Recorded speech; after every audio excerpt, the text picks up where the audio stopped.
السلام عليكم ورحمة الله المستمعين والمستمعات. كيف أحوالكم؟ أتمنى تكونوا بخير وعلى خير، ويتجدد اللقاء بكم مرة أخرى. معكم الكوتش سهيلة الهاشمي.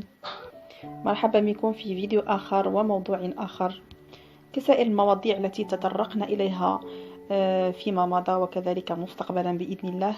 مواضيع من شأنها أن ترفع من مستوى وعينا بالحياة وتنمية قدراتنا وتحسين من أجل تحسين علاقاتنا بأزواجنا، بالعائلة، بالأصدقاء، إلى غير ذلك من الأهداف التي نسعى إليها في حياتنا.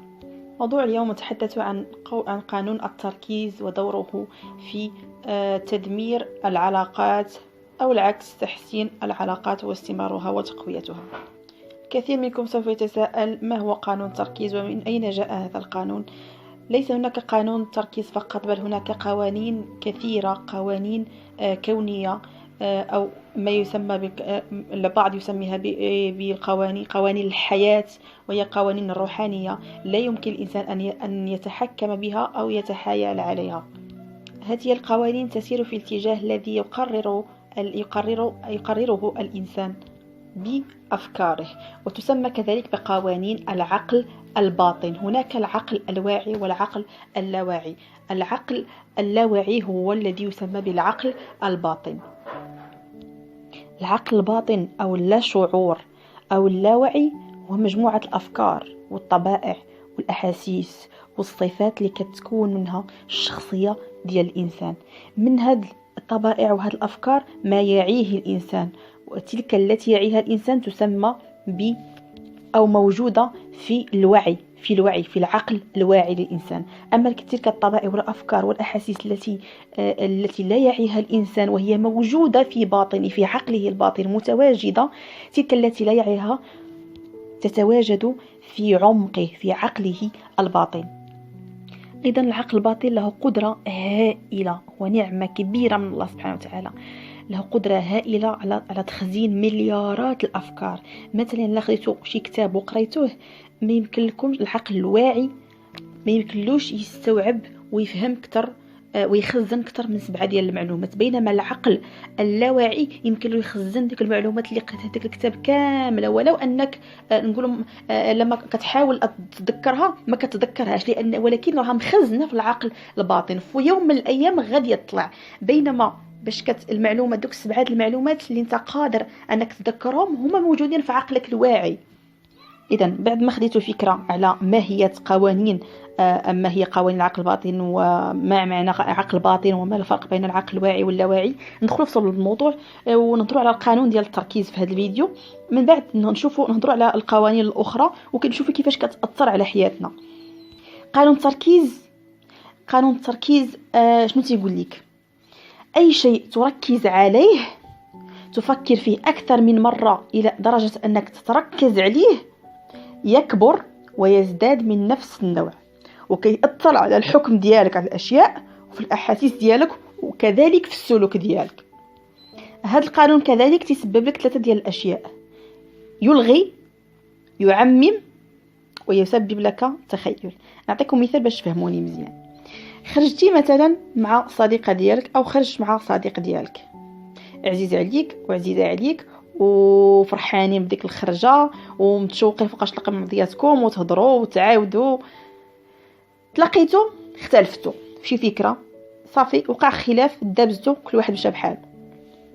في البدايه كنت مركز عليه قبل ما تلاقاو، مركز عليه بطريقه ايجابيه، هو داك الانسان الرائع، هو داك الصديق الرائع، ديك الصديقه المثاليه الى اخره، عزيزه عليك الى اخره. يعني ملف الايجابيات ديال داك الشخص في العقل ديالك مفتوحه او مفتوح. من بعد ما دابزت انت وياه وكترجع كل واحد تيمشي في اتجاه، العقل تيفتح ليك ملف السلبيات ديال داك الشخص. من نهار عرفته، نهار الفلاني ضحك عليك، نهار الفلاني تفلى عليك، نهار الفلاني قال لك نطلقك ما طلقكش، والنهار الفلاني كتب عليك، والنهار الفلاني خدا لك هذا سلفته وما رجعها لكش، وتيجبد لك كاع السلبيه ديال داك الشخص من نهار عرفته. من بعد ولا اتصل بك وقال لك الله ودي انا ما كنتش قاصد، او انا ما كنتش قاصده، راه شنو القصد ديالي، وبدا تيبرر لك وانت اقتنعت ورجعات العلاقه من جديد، ورجعت تسد داك الملف السلبيات وتفتح الملف ديال الايجابيات، وليتوا اصدقاء من جديد وكتخرجوا مع بعضياتكم وتشوقوا لبعضياتكم فوقاش تلاقاو الى غير ذلك. اذا شنو وقع هنا مشكل ديال التركيز. في البدايه كنت مركز عليه بطريقه ايجابيه، فالعقل تيفتح لك جميع ملفات الايجابيات. اذا انت اللي كتحكم في العقل ديالك.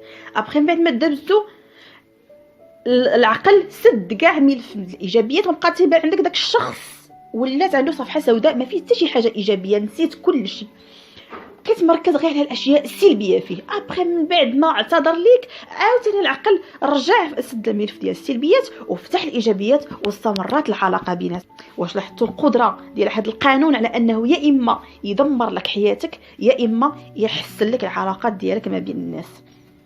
اذا من بعد حنا ما عرفنا الدور ديال هذا القانون ديال التركيز، فخاص الانسان يوقف لما وقع لك شي خلاف مع شي حد، ما تبقاش تشوفي ديك النظره السوداويه على انه ما فيه حتى شي ايجابيات. دائما تذكر ما تخليش قانون التركيز يخدعك، تذكر على انه عنده ايجابيات. ركز غير على داك الخلاف، ركز غير على ديك المشكله، ما تجبدلوش الدوسي من عام 1000 ما عرفتش شحال ملي تلاقيت انت وياه، ما تجبدش داك الشيء القديم. خل داك القديم راه سالا وراكم صالحتو وتقبلت منه اعتذاره والعلاقه ماشيه بيناتكم ونسيت داك الشيء، ما توليش ترجع تجبدو. ركز غير على داك الخطا اللي دار هو في ديك اللحظه وحاول تعالجوه. قانون التركيز من اخطر قوانين العقل الباطن. بسببه الناس كيطلقوا، بسببه ممكن واحد يدابز مع المدير ديالو غوت عليه يسمح في الخدمه، بسببه ممكن وحده مع خطيبها تسالي معاه العلاقه فقط لو وقع واحد المشكل بيناتهم وركزت عليه بشكل سلبي او هو ركز عليه بشكل سلبي، العلاقه كتسالي. يعني يدمر العلاقات بشكل خيالي. كتلقى مراه مثلا كتدابز مع راجلها تتركز غير على داك الفوت اللي دار، كتنسى كاع الايجابيات ديالو. صافي هذا الغلط صافي هو اللي غادي يدمر حياتنا، ما كتسمحلوش. هو كذلك يركز غير على داك الغلط، صافي كيوصلوا لدرجات ممكن يوصلوا لدرجه الانفصال. ومن بعد ما تيجلسوا تيتهدنوا ويتكالموا وتيبداو يفكروا، كيلقاو راسهم بانهم تسرعوا وتيندموا بعد فوات الاوان. لذلك الانسان دائما يتريت ما تزربوش انسان يتريت. خليكم تتكالموا ويفكروا مزيان وخلي واحد المسافه بيناتكم، خليكم غضبانين على بعضياتكم واحد السيمانه ولا جوج على حسب الوقت اللي نتوما كافيكم باش تهدنوا مزيان وتفكروا وتوزنوا الامور وتحطوا كل حاجه في الميزان ديالها. اذا الانسان لما تيعرف هاد القوانين ديال العقل الباطن تيولي هو المتحكم في حياته. إذا من الآن فصاعدا ما تسرعوش في إنهاء أي علاقة، ما تسرعوش في الحكم على الأشياء، ما تسرعوش وديروا شي تصرف اللي ماشي هو هذاك. عندك شي مشكل مع صديقتك أو صديقك تريت في الحكم عليه، التمس له العذر على الأقل، خلي النفسية تهدن وليو تناقشوا. عندك مشكل مع راجلك ما تسرعيش في الطلاق وتهزي حوايجك وتمشي لداركم، تسناي، خليك في دارك خذوا في واحد الوقت الكافي باش تفكروا. يعني على الاقل غير تكالماو بعدا، راه ملي كتكالماو راه كترجع افكار واحده اخرى، راه ديك الشعله وداك النار اللي كتكون شاعله في النفس ديالكم كتطفى سبحان الله العظيم. اذا لا داعي للعجله، واحذروا من قانون التركيز الذي بتركيزك على سلبيات شخص ما يلغي لك كل إيجابياته ويعمم لك كل سلبياته، ويجعلك تتخيل نفسك في المستقبل معه، على علاقتك كيف ستكون معه في المستقبل. يعني غتولي تعامل معه بواحد الحدية وواحد اللي كتبدا تخيل. الشيء اللي شنو كيدير قانون التركيز، كيلغي وتيعمم، تيلغي الفكرة القديمة وتيعمم الفكرة الجديدة وتيخليك تخيل حياتك مع داك الشخص مستقبلا. كان هذا هو موضوع اليوم، نتمنى تكونوا استفدتوا منه، وإلى اللقاء في موضوع آخر في فيديو آخر ضمن موضوع آخر إن شاء الله. السلام عليكم ورحمة الله. السلام عليكم ورحمة الله المستمعين والمستمعات، كيف أحوالكم؟ نتمنى تكونوا بخير وعلى خير ويتجدد اللقاء.